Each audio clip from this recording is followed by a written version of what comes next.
Good morning students. Today we are continue our same chapter 16, that is probability of exercise 16.3. In this exercise you have the same topic that you have done in the previous class 10th, probability. For example, a coin is tossed twice. अगर आप एक coin को 2 time toss कर रहे हैं, what are the sample space? सबसे पहले sample space लिखेंगे हम H H T T H T T. What is the probability that, probability किसकी निकालनी है? At least one tail occurs. As you know, at least one बोला गया तो वन से हम ज़्यादा से ज़्यादा ले सकते हैं 2, तो हम 1 और 2 वाले टेल वाले काउंट करेंगे. 1 2 3, तो आंसर इज़ 3/4. और ऐसे ही at most one head, at most बोला गया 1, मोस्ट में हम बैक जाएंगे 0 वाले, यानी कि जिसमें 1 हेड है वो लेंगे और जिसमें हेड नहीं है हम वो भी लेंगे. Is it clear? तो वो कौन कौन से हैं? 1 2 और ये 3. तो हमारे पास फिर ये 3 सैम्पल स्पेस आए, तो प्रोबेबिलिटी इज़ 3/4. ठीक है. अब हम नेक्स्ट क्वेश्चन करेंगे कि like question number 3, a dice is thrown. अगर आप एक सिंगल डाइस थ्रो कर रहे हो तो आपके पास सैम्पल स्पेस क्या है? 1 2 3 4 5 and 6. What is the probability a prime will appear? Probability किसकी बतानी है? प्राइम नंबर की. तो प्राइम नंबर कौन से होते हैं? जो किसी के टेबल पे कट नहीं होते. Any number greater than 1 divisible by itself और 1. 2 3 5, यानी कि 3 और टोटल कितने हैं? 6. तो आप ऐसे ही बाकी सभी के आंसर भी कर सकते हैं. अ नंबर ग्रेटर देन और इक्वल टू 3, ग्रेटर देन और इक्वल यानी कि 3 के इक्वल और उससे ज़्यादा लेना है. तो इसमें क्या क्या आ जाएगा? 3 4 5 6, यानी कि 4/6. तो आप ऐसे ही इसके नेक्स्ट पार्ट आप ट्राई कर सकते हैं. Now question number 4, a card is selected from a pack of 52 cards. How many points are there in the sample space? अब 52 कार्ड्स हैं तो कितने सैम्पल स्पेस होंगे? 52. Calculate the probability that is card of ace of spade. अब पहले बात करते हैं 52 कार्ड्स की. आपने 10th क्लास में पढ़ा है कि आपके पास 52 कार्ड्स होते हैं, जिसमें आपके पास 26 रेड कार्ड है, 26 ब्लैक कार्ड है. 26 जो रेड कार्ड है वो कौन कौन से होते हैं? 13 of heart, 13 of diamond, 13 cards club और 13 कार्ड स्पेड. ठीक है. तो जो भी आपको पूछा जाए आप इसी के अकॉर्डिंग आंसर दे सकते हैं. अब हर्ट में अगर 13 कार्ड्स हैं तो ये 13 कार्ड कौन कौन से हैं? A 2 3 4 5 6 7 8 9 10. J Q K. A stand for ace, J jack, K queen, K Q queen, K king. अब ऐसे ही 13 इसमें भी होंगे, इसमें भी और इसमें भी. तो total ace 4,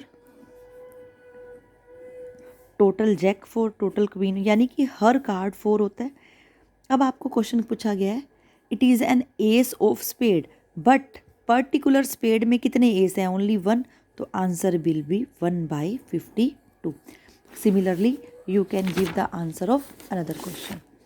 now question number 9, if 2/11 is a probability of an event, what is the probability of A event की probability दे रखी है 2/11 और क्या कह रखा है? नोट A, यानी कि आपको क्या बताना है? A बार. और आपको ये भी पता है टोटल probability एग्जिस्ट करने की और ना एग्जिस्ट करने की 1 होती है. अब एग्जिस्ट करने की 2/11 है तो नोट एग्जिस्ट की probability क्या होगी? 1 - 2/11, दैट इज़ 9/11. ठीक है. अब इसके बाद अब आप क्वेश्चन कर सकते हैं लास्ट में से कि +1 में आप क्या सीख रहे हैं। आपने कॉम्बिनेशन यूज़ कर लिया। अगर मैं आपको बोलूं कि 2 कार्ड्स ड्रॉन करने हैं from a pack of 52 cards, ठीक है, और इट इज़ ऑफ हर्ट। अब हर्ट में 13 कार्ड्स हैं। अब 1 लेता हूँ तो आप सीधा लिख देते हो 13/52, बट 2 कार्ड्स ड्रॉन करने हैं ना, तो 13C2/52C2। That is the different concept of probability used in +1 class, कि जब आपको मोर देन 1 दे रखा हो तो आपने क्या करना होता है, आप कॉम्बिनेशन यूज़ करते हैं। अब ऐसे ही अगर मैं बोलूँ कि आपको 2 कार्ड्स ड्रॉन करने हैं from a pack of 52 card, 1 is heart and 1 is diamond, ठीक है। अब हर्ट में भी 13 है, उसमें से भी 1 लेना है, डायमंड में भी 13 में से 1 लेना है। टोटल 52 में से आप कितने ले रहे हो, 2 कार्ड्स ले रहे हैं, ठीक है। तो that is a different concept of probability in your class +1। Now another formula, probability of A union B can be written as probability of A plus probability of B in case when they have mutually exclusive, यानी कि अगर A intersection B empty है तो A union B A plus B माना जाता है।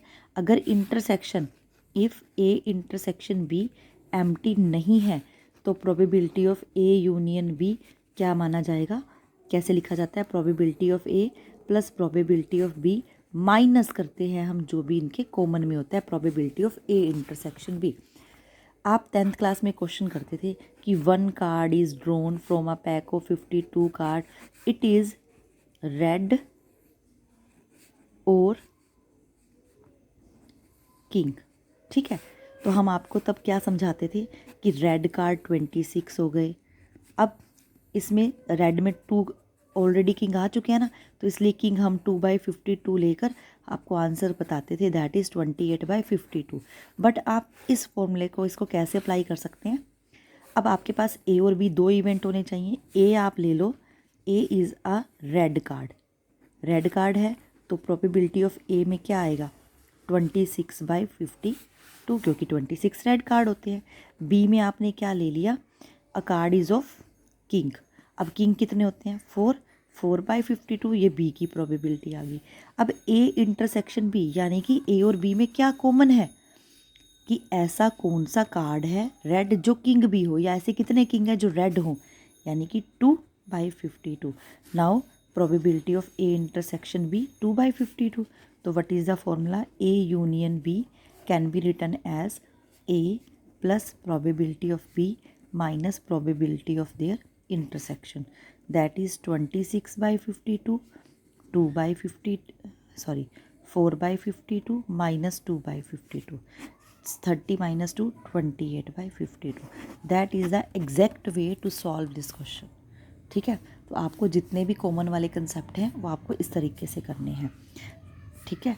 Now you can do, you complete your 16.3। Thank you students.